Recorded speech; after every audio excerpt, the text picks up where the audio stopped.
Hello, everyone. I'm Meredith, and welcome to Conversations with Friends. And I got to meet a new friend a few weeks ago. Something came up, you know how things come up on our emails or whatever, and it said that there was this exhibition, and it had to do with the Holocaust, and it was at the Holocaust Memorial and Documentation and Education Center, which is located in Dania Beach, not too far from where I live. And it sounded so interesting that I said, I have to go. So I went. Oh, let me just tell you what the theme was of this exhibition, which is ongoing. The Hope, the Resilience, and Remembrance exhibition. And there were two artists, and the artist that I was lucky enough to get on a tour with, because he happened to be there that day. I don't know if he's there all the time, but he'll share with us, is Mark Cohen. And Mark Cohen is, just to give you a little background in him, because it's of him, because it's very, very impressive. Give me a second. Let me just look at my notes. He's done so much. Well, he's an award-winning marketing communications executive and a graphic designer, teacher, painter, and printmaker. I think that it was later in life that he turned to being an artist, a painter. And this current exhibition that he's created is more than an exhibition. It's something so massive. His work is so massive. I think it's about 70 paintings and also drawings that have to do with one scene, one horrible time during the Holocaust in Poland. So I could keep going on and on what his accomplishments are, but let me just introduce you to him. Mark Cohen, it's good to have you on the program. And I did get the personal tour. So is it quite different to be there and talking to the people who are seeing an exhibition like this, where you can really have a kind of a person-to-person connection with the people that come, and you can hear what they have to say? Yeah, actually the creation of art is really most of the time it's a solitary endeavor. You're in a studio, you've got a canvas and some paint, and you're sitting there trying to figure out what to put on the canvas. I was fortunate enough to have a few friends who got me interested in the Holocaust. And because I was starting this out pretty late in life, in my 60s, I needed to come up with subject matter, because I didn't want to paint palm trees or beach scenes. I wanted to do something that had value to it. These folks got me interested in the Holocaust. And once I started painting about the Holocaust, I was off to the races, because in the history of art, there have been many artists who have done history painting. Picasso was one. They're almost innumerable. And several of those artists include Jewish artists. So I felt... Chagall, yeah. I felt a kinship with those folks. So the feeling that I've gotten, it's more than a feeling, what I've taken from you is that, again, as you're saying, there's something in you that is more than just, okay, like you say, an artist just trying to create art. There's this part of you that wants to send a message, right, through your works. And this is a massive exhibition. I mean, this is just, the paintings are large, the colors, the subject matter. So if there was one message that you could convey about your work, what would that be? Oh boy, I'm limited to just one. Or you can have two. Okay, thank you. The message is, I wanted to show my children and the people that I really cared about that I could do something later in life that had value to it and would make me worthy of them. And so painting about the Holocaust and Black Lives Matter, racism, police brutality, all of these social issues that we face in America on a daily basis, they became my subject matter. Wow. We really do need more artists and people like you, because I'm actually part of an organization called the Peace Studio, where we believe that it's through messages like this that people are affected, you know, by stories, by art, by films, that they change, you know, and you're doing it. So I could talk about this a lot, but I want to show what you've done, because it's absolutely brilliant and it's inspiring, but there were of course moments of sadness, and I just want people to know that you can't really draw or write about the Holocaust without feeling, you know, sorrow too. Or so why don't we start with, actually, like you said to me earlier, this is the most famous picture photograph of the Holocaust, and you've created paintings out of the photos. Basically, I took that photograph and reinterpreted it in a drawing. And the thing that struck me most about the drawing was the mother and child. So that's where I concentrated. It was done very quickly, you know, probably an hour, 2 hours at the most. And that, you know, I think the beauty of creating art versus photography is it leaves a lot to the viewer in terms of interpreting what they're looking at. And so this has always been a special image for me. And let's see which one. Okay, this is an important image, and you might think, what does this have to do with the Holocaust? A lot, doesn't it? This is the IBM machine that was leased to the Germans, to the Nazis, beginning in 1933. This machine, thousands of them were leased to the Nazis over the course of the period of 1933 to the end of World War II, 1945. What this machine does, it's a card sorter. It's the precursor to modern day computers, invented by a German subsidiary of IBM. And what it enabled the Germans to do was to categorize every single human being that came under their control. So in 1933, it was used to create a census in Germany. It uses punch cards. The punch cards were created by IBM in New York. And the punch cards, there would be an individual punch card for each individual person counted in the census. Those people were numbered by the punch cards, so names never appeared, only the number and a complete description of what that individual and who that individual was. Their name, where they lived, who they lived with, their relatives, their hair color, the money they made, their assets, their jobs, and it was all categorized on a punch card. So the Germans could take those punch cards, pull out individual items from a punch card, like religion, and run the punch cards through the machine, and they would pull out the individual punch cards that were Jewish. And then because they knew where all of these people lived, they could go and round them up. And so that's really the start of the Holocaust, was identifying the Jews and others, like gypsies, like mentally ill people, etc. And then from once they had that categorization, then they could separate them from the rest of the population, put them in ghettos. Once they had them in ghettos and they decided to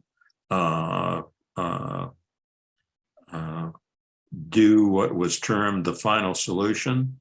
They would take them out of the ghettos, put them on railroad trains that were made up of cattle cars. The cattle cars, the trains would take them to the 6 killing centers, which Auschwitz, Birkenau was one of the big ones.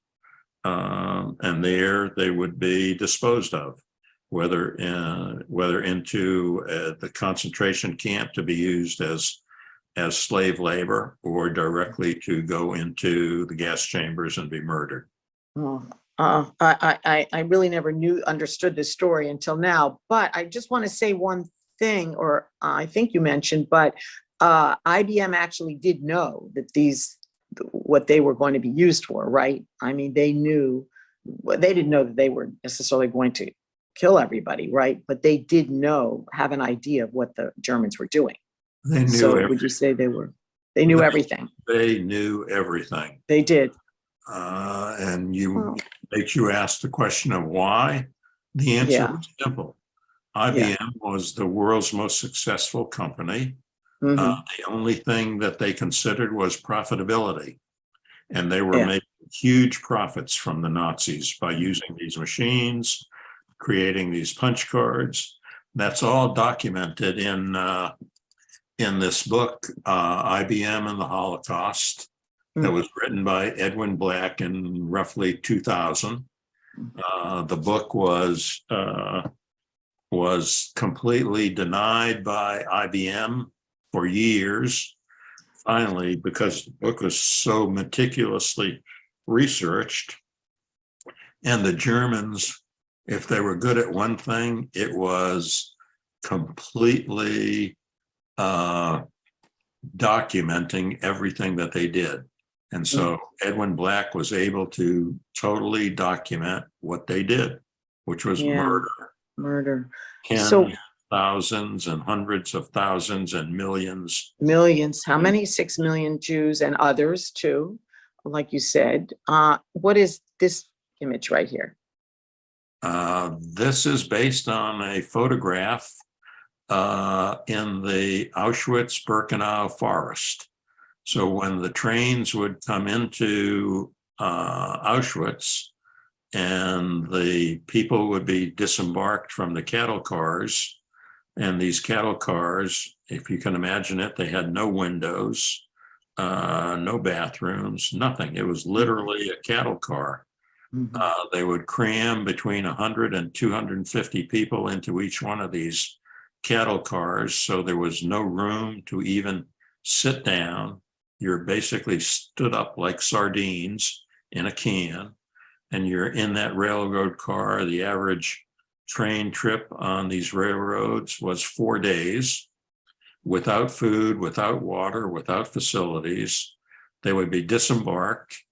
As they were disembarked, Nazi physicians would decide whether they were going to go into the concentration camp and become slave labor, or would be directly taken to march to a camp, and this would be the ultimate. Not to the camp, directly to the gas chambers. To the ovens, right? So, and this is it, isn't it? This is what happened. You can go back to that last image. Okay, and so they would be marched into the forest right next to the train station, and that's where they would wait for the gas chamber that was contiguous to this forest. They'd wait there until the gas chamber was emptied out, and then they would be marched into the gas chamber and murdered. And these people didn't know what was about to happen to them. The gas chambers were on the other side of the fence. These people never had any idea. Look at this. So we didn't want to show too many, of the images, just because we don't know who's watching out there, family. But it's important to note, that this is what did happen to millions of people. And this photo is. This is the Bielski partisan group, a portion of them.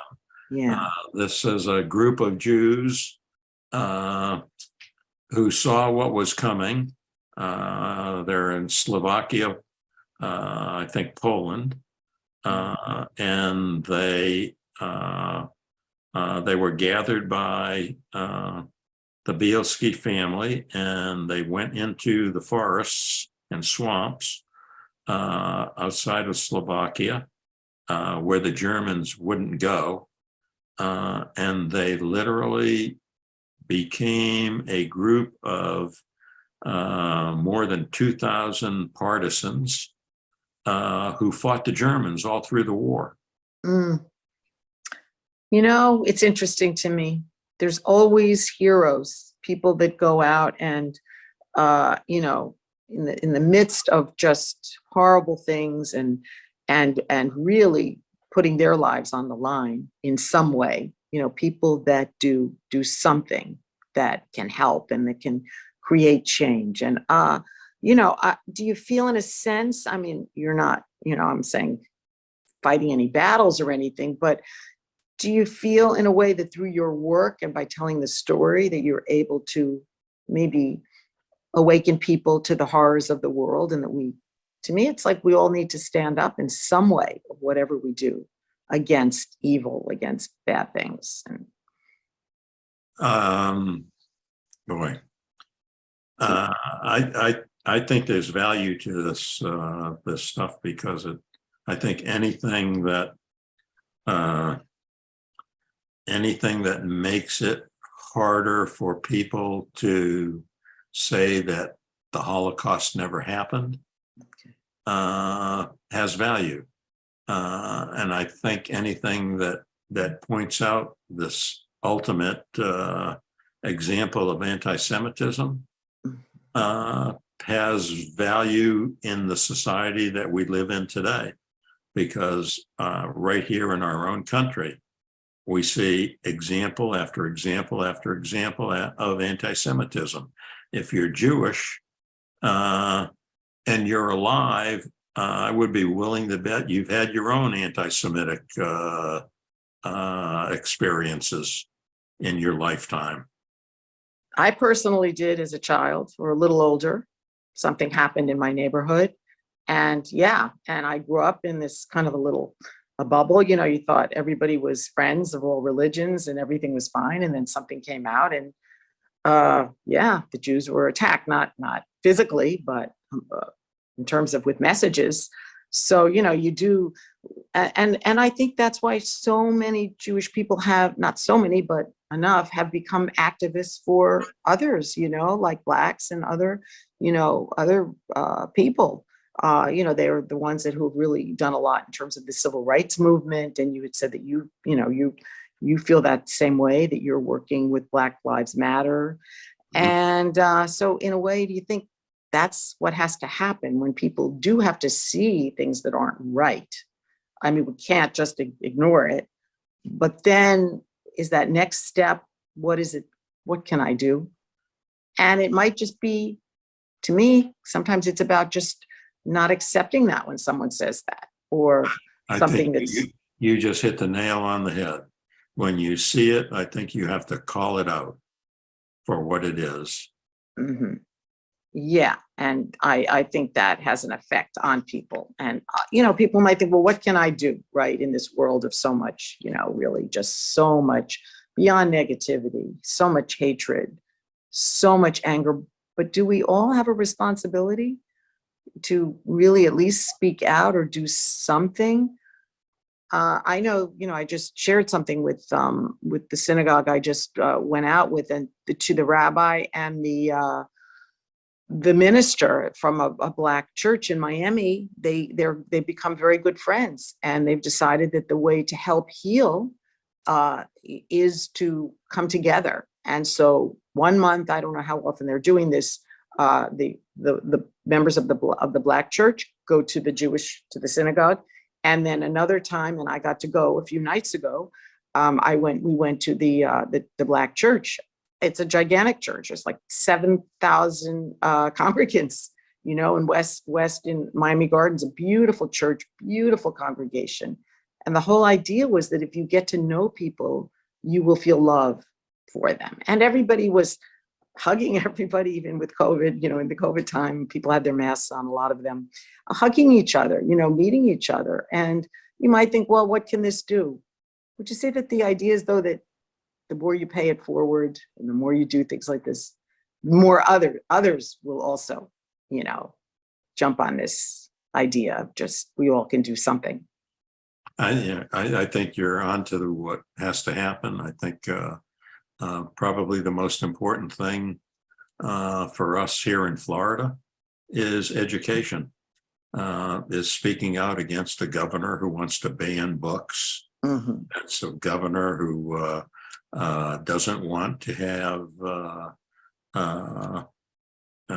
civil rights education, doesn't want to have Black history taught. I think it's unbelievable, and this guy can be elected. That it it makes you wonder what is wrong with us. Yeah. Well, I hope, it's my hope is that, again, that as more people become aware and awaken, and then maybe this is a time for us all to awaken to the fact that we can help create change and we can do things that matter, as you've been doing. And I wanted to get to, I think we have so much more time, but a few minutes, the painting of somebody who was really a hero of the Holocaust, the American journalist. So maybe we could just jump ahead to him. Sure. Yep. We might have to get through a few photos first. I think he's at the end, but yes. Oh, you got him. Great. You got him. Thank you. That's a painting about Varian Fry, the central figure in this painting.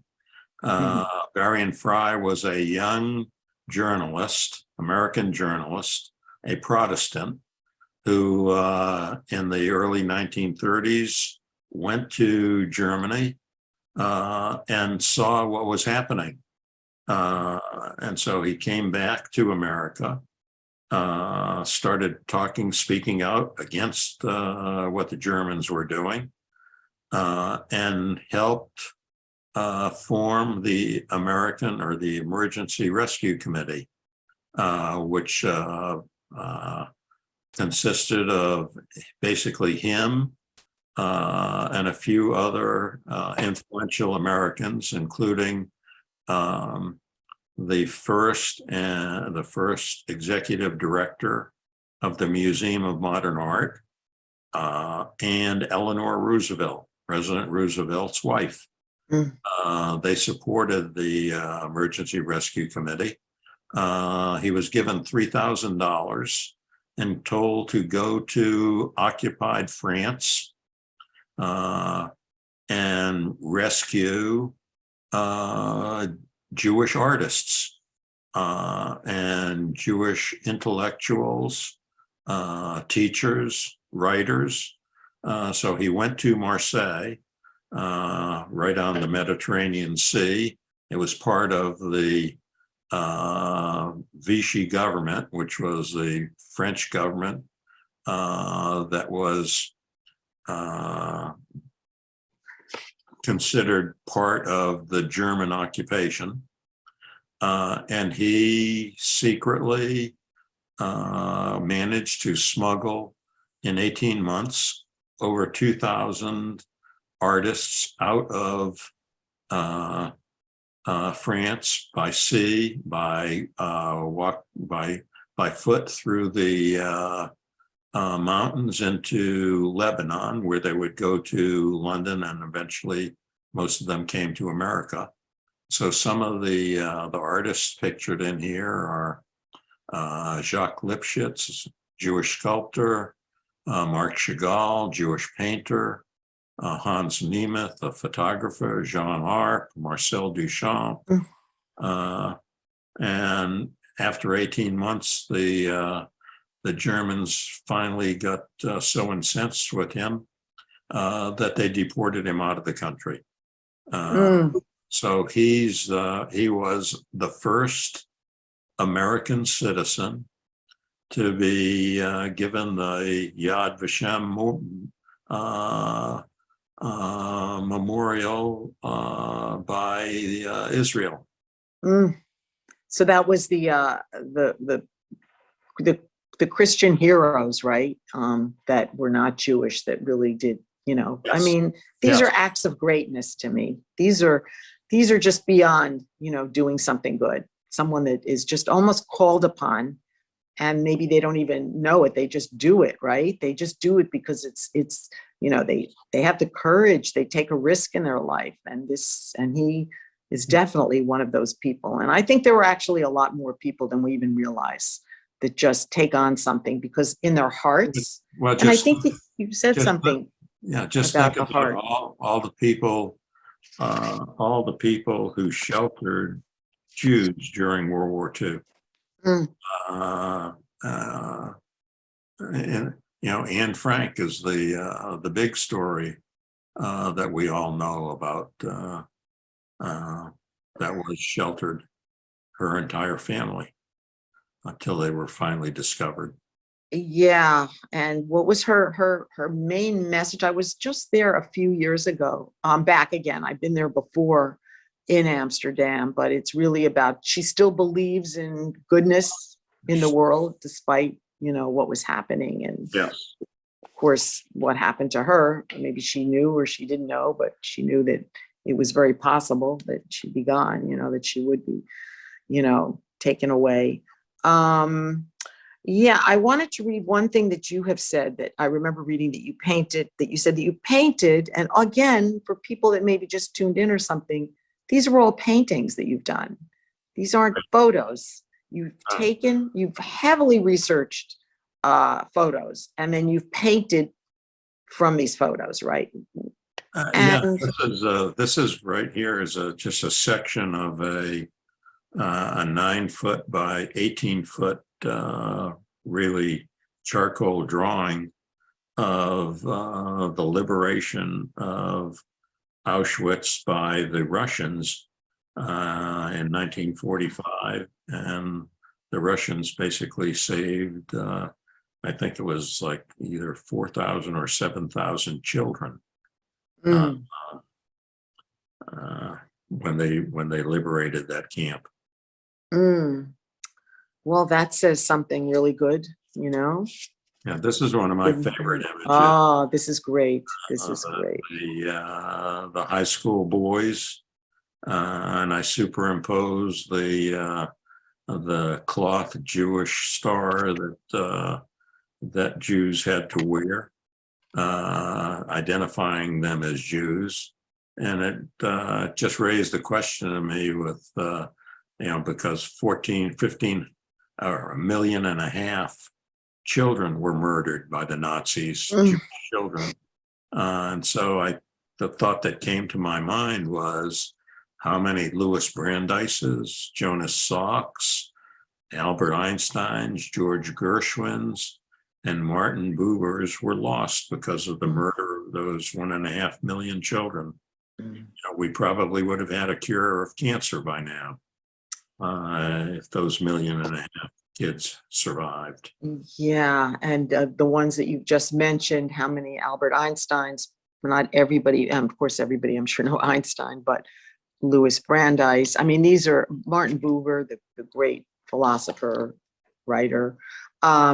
Yeah, that we just don't know what could have been, and the wonderful maybe changes that would have happened in the world as a result of, of these children living. I love all your messages. I think almost every painting that you have has a message. And I wanted to read something that you said, that you painted with the vision for healing all hearts. Do you feel now that the work is over, you've done the work, that you've been able to accomplish that? The work's not done. Good. I'm painting every day. I continue to paint about the Holocaust. I continue to paint about Black Lives Matter. Mm. Right now, I'm doing a series of paintings on Ukraine Mm. because I think that's they all kind of lump together because those subjects are all about injustice, and my purpose in being is to do something about that injustice. And Well, you're certainly doing it. And the fact that you're able to do it and have a body of work like this, and I'm sure, other bodies of work, is something that will last. People, it doesn't just end and it's over. The exhibition will probably move on to other places or be recorded in some way. And people will be moved because people need to be inspired today. You think in a way there's so much hopelessness, so much people feel, well, there's nothing they can do. And I remember again reading that you said, or even maybe you said it at the exhibition, again at the Holocaust Memorial Documentation and Education Center, again located in Dania. People can visit there. I think you have to make an appointment to go see it. That you didn't know what you were going to do when you retired from your work. Like you just didn't know what you were going to do. Did you have any idea that you would go on to just do something so meaningful? from the time that I was 8 or 9 or 10 years old, there were only 3 things that I wanted to do. I wanted to be in advertising, and I did that through graphic design and art direction and eventually ownership. I wanted to coach swimming because I grew up as an age group swimmer, and I wanted to paint. I didn't know what I was going to paint, but I wanted to be a painter. And, I put that off as long as I could. And then 10 or 12 years ago, I started the painting career. So we never know what's in store for us. But after getting to interview you and again see your extraordinary work, I feel that when one's heart is pure, and they have a desire to do something really good, good things happen. And that's what I feel for you. And I can see that more is going to happen, with your work and your messages. And you said you still do tours, right? Yes. At the museum. Yep. So people could just check in with the museum. And I wanted to just say something about the founder of this museum. Maybe you can say something about Rosita Kenningsberg, because she is a force. She's a great force, and she's doing some really innovative things at this pretty recent museum. I think it was just founded. I mean, the Documentation Center has been around for like 20, 25 years. I know I've interviewed her before, but what she's doing now with this museum in Dania is phenomenal. Maybe you could say a few words, because I'm sure you've interacted with her a lot. Yes, she's a human dynamo. She's a Holocaust survivor, the originator of this museum. She's the person who made the state of Florida commit to Holocaust education, K through 12. She's unbelievable. If everybody could talk to Rosita, there'd be no anti-Semitism in America. She is just a complete force. She really is. And she doesn't give up. And that's what I love, having known her, not well, but I've known, about her and known her for years, and she just keeps going. And I think that's the secret to success of people, that are really trying to do something good in the world, is they don't let any negativity or any doubts stop them from what they're doing. It's just been a pleasure getting to interview you and getting to know you a bit better. Thank you so much. This has really been very nice. I really appreciate it. Thank you, and take care and be well. Okay. You too.